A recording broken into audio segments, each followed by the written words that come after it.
This is Cow, the podcast.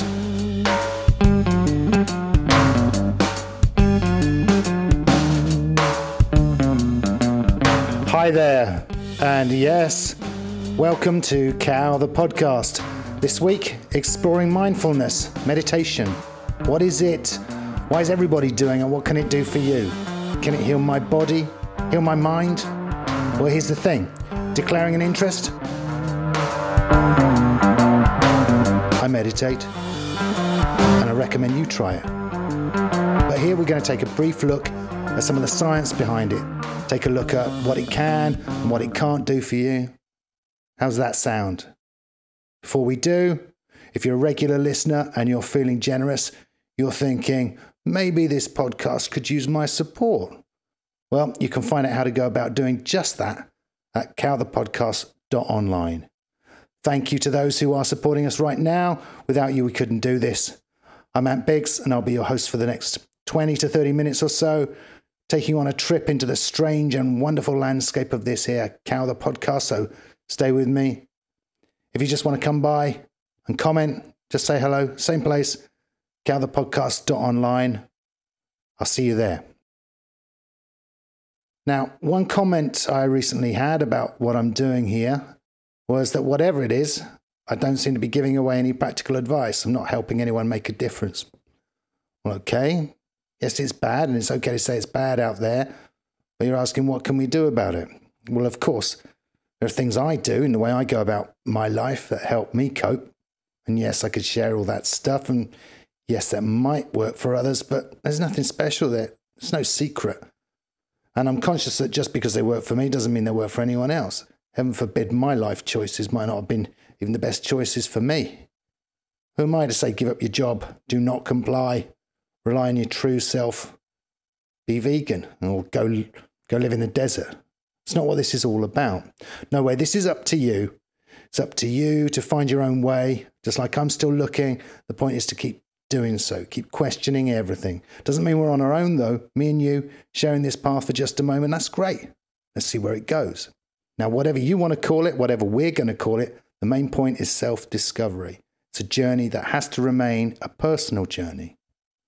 And as far as I'm concerned, everything I'm putting out here, it's there already. Always a hint as to where to turn next. It's all nothing new.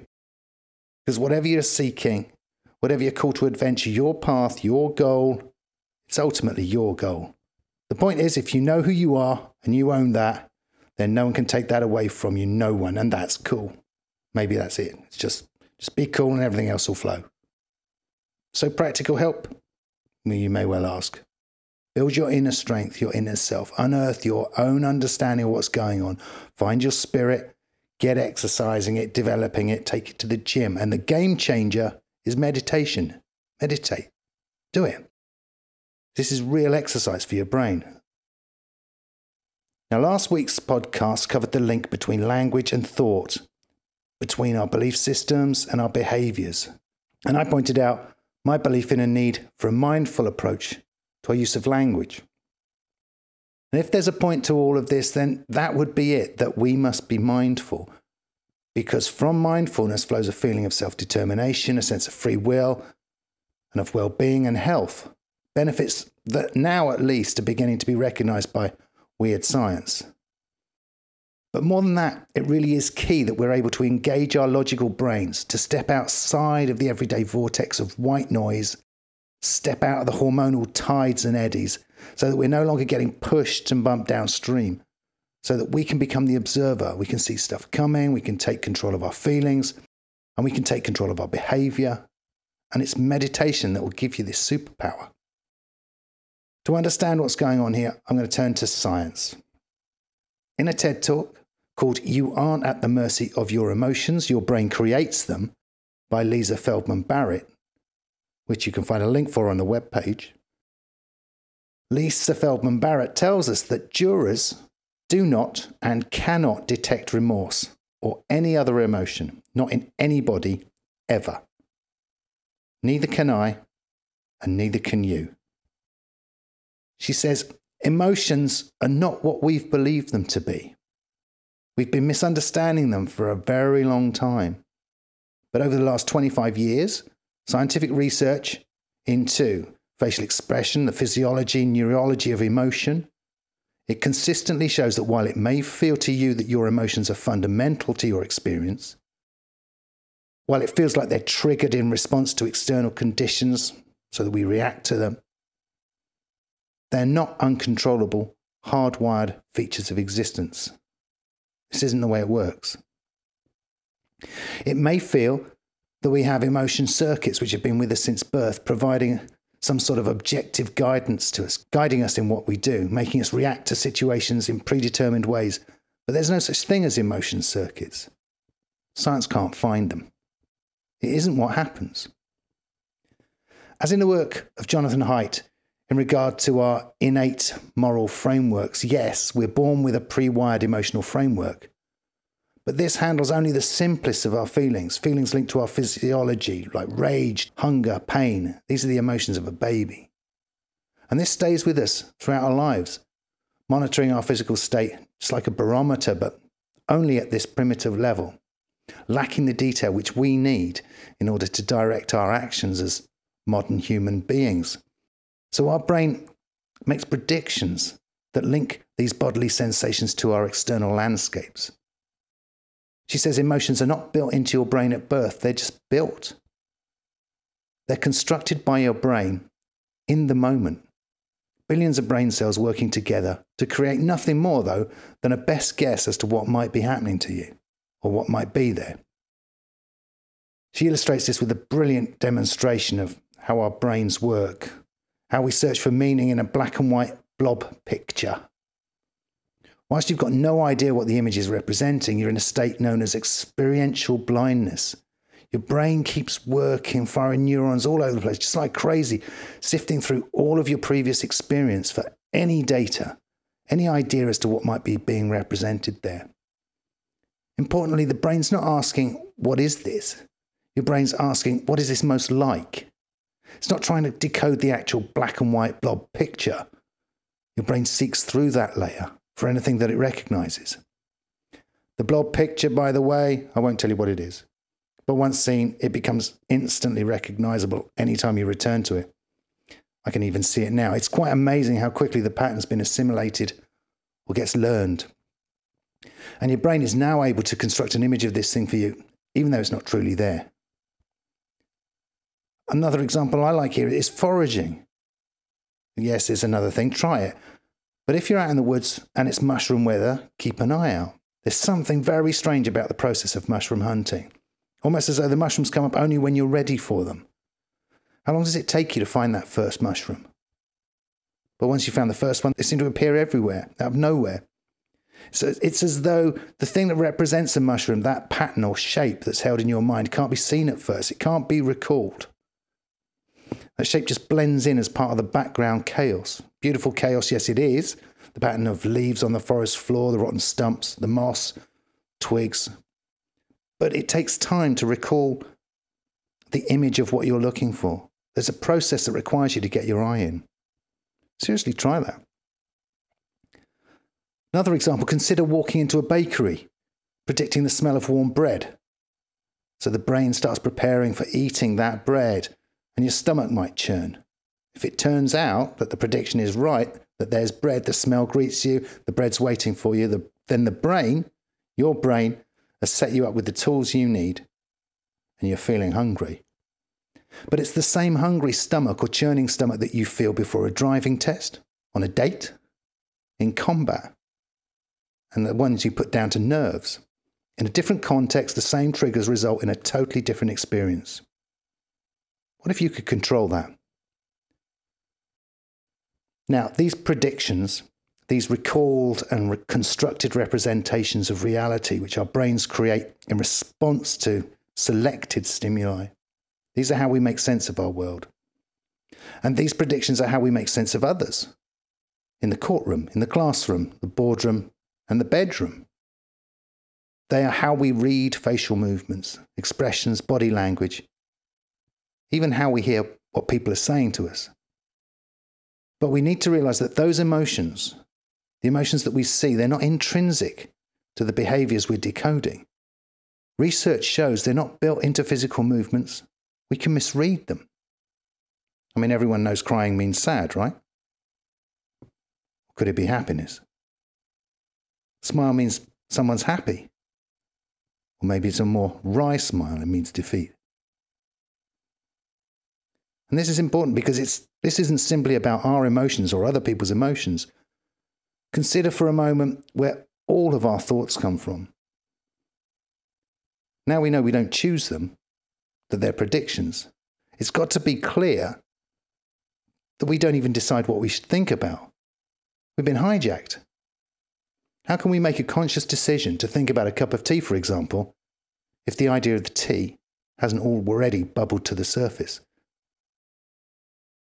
The process by definition is that our thoughts come to us from our subconscious. They well up, they rise up, they seem to appear from who knows where, from that myriad complex in our brains of a million interconnected sparks and pathways, all firing in response to a billion years of evolution and memories of our first day at school. The smell of fresh coffee maybe, or the slight chill of an open window. It's then that we become conscious of our thoughts, then that we pick them out of the mist. And normally, we define ourselves in this fusion of self and thought. We confuse this white noise of brain activity, this mechanical process of prediction, with the sense that this is who we are. Neurologists call this cognitive fusion, and its activity in the default mode network of the brain has been measured. Its activity is inversely related to attention, to flow, and directly related to stress. We'll go into this a bit more later. But Buddhists refer to this state of mind as the monkey brain. This monkey brain is always ready to jump in and take over in less than the time it takes for you to click your fingers or snap your fingers. In this default state, whilst we're in our monkey brains, we grab at these thoughts chaotically. We follow them as they arise. Here, there's hunger. There, close the window. Now read the mail. Now clean the window. And this is who we think we are, these slaves to the monkey. These emotions that seem to happen to you, they're made by you. That mind-racing distraction, that waking dread, that impossible set of demands keeping you strung out, that's just prediction. This is the mind struggling for an explanation of the physical feelings your body is going through. Maybe first thing in the morning, experiential blindness. Could be you're just tired, or you're hungry. But this monkey brain, this default state, it's not the only state our minds are capable of. By being mindful, we become the observer. We recognize the charges and the triggers that would normally have control of us. We feel them, we recognize them, and brushing them away maybe, we get to choose how we're going to react. The upshot here is that you have more control over this than you think you do. And if this is true, then can you transform emotional distress, physical pain, into mere physical discomfort? Could you watch your fears disappearing, melting away, just a few hours before you're about to give a public speech? This isn't to say that anxiety and depression can be banished with a single snap of the fingers, but by training ourselves today, we can predict a different outcome for tomorrow. We can learn how to dial down the emotional distress by becoming the architects of our own experience. Lisa Feldman Barrett says, get your butterflies flying in formation. And yes, there may be many ways of doing this, but meditation works. There is, though, a major importance in recognizing a difference between what it means to be mindful and what it means to be into mindfulness. And okay, there's a sentence could mean absolutely anything. So to break it down, wherever there's a label introduced, be it yoga, physics, music, mindfulness, there's a vast difference between one, being the thing itself, and two, consuming the idea of that thing. On one level, this is about the authenticity with which the self is going to get involved in this process. But I'm turning to semiotics here, study of signs. Let's say I'm a musician, for example, and I know there's some would argue with that. Well, am I? What makes me a musician? Or am I just wearing the badge, buying into social signposts for outward appearance sake, because of what the badge says about me, because of what it says about who I am? Why would I drive a BMW or a Jeep? Why would I shop in Waitrose or Lidl's? Why do I play golf or not? I don't, by the way. But the point is that these differences are statements of other things, social signposts, camouflage, ritual adornments made to illustrate hierarchy, status, group belonging. And to recognize this is a great step in the right direction. This is saying something about your state of awareness and about how you experience self, about how your being is expressed. This is hot stuff. This matters because it makes a difference to your health. In the podcast, Waking Up with Sam Harris, number 111, The Science of Meditation, Sam Harris talks to psychologist and award-winning journalist Daniel Goleman and Richard J. Davison, professor of psychology and psychiatry, with over 300 papers on neuroimaging, on MRI, EEG, and meditation work to his name. They discuss the current state of the science of meditation in their book Altered Traits, revealing how meditation alters your mind, your brain, and the body. They suggest how the original stigma of studying meditation is now gone, how the history of introspection in Eastern and Western culture has been so at odds, and how recently there's been more collaboration between Buddhism and Western science. It's not perfect, of course. There's a great story in the podcast of hiking high up into the mountains to meet some isolated monks at the suggestion of the Dalai Lama. Off they went, successfully transporting hundreds of thousands of pounds worth of highly delicate measurement equipment to these hidden caves, only to be told no. No testing here, mate. Elsewhere, though, just as recently, it's been proven that experienced practitioners of meditation have different brainwave characteristics to us mere mortals. They show an increase in amplitude and duration in gamma waves. Now, one of the researchers explains that these gamma waves are used to link areas of the brain. They travel quickly and appear momentarily, usually in response to a sudden insight or awareness of something. He gives a great example of an apple. When you see the apple, smell the apple, feel it in your hands, taste it and crunch it, then be likely to experience maybe a half a second of gamma activity where the brain comes together. Then it will be back to the white noise of the monkey brain, back to the default mode network. In a state of meditation, these gamma waves last and are stronger. The monks display these waves even when they're not in a state of meditation. They've gained a trait. The point to this is that when the gamma waves are present, the alpha activity of the default mode is suppressed. The mind is quiet. Now, it had been thought, despite evidence, that this kind of activity would normally be quiet when we sleep anyway. But this was found to be untrue, hence the name the default mode.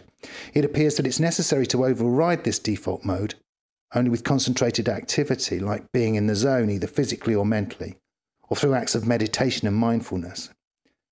It's not a simple on-off arrangement either, but in the main, as we've explained it, it's the default network where we define self. It's active when the individual is thinking about others, thinking about themselves, remembering the past and planning for the future.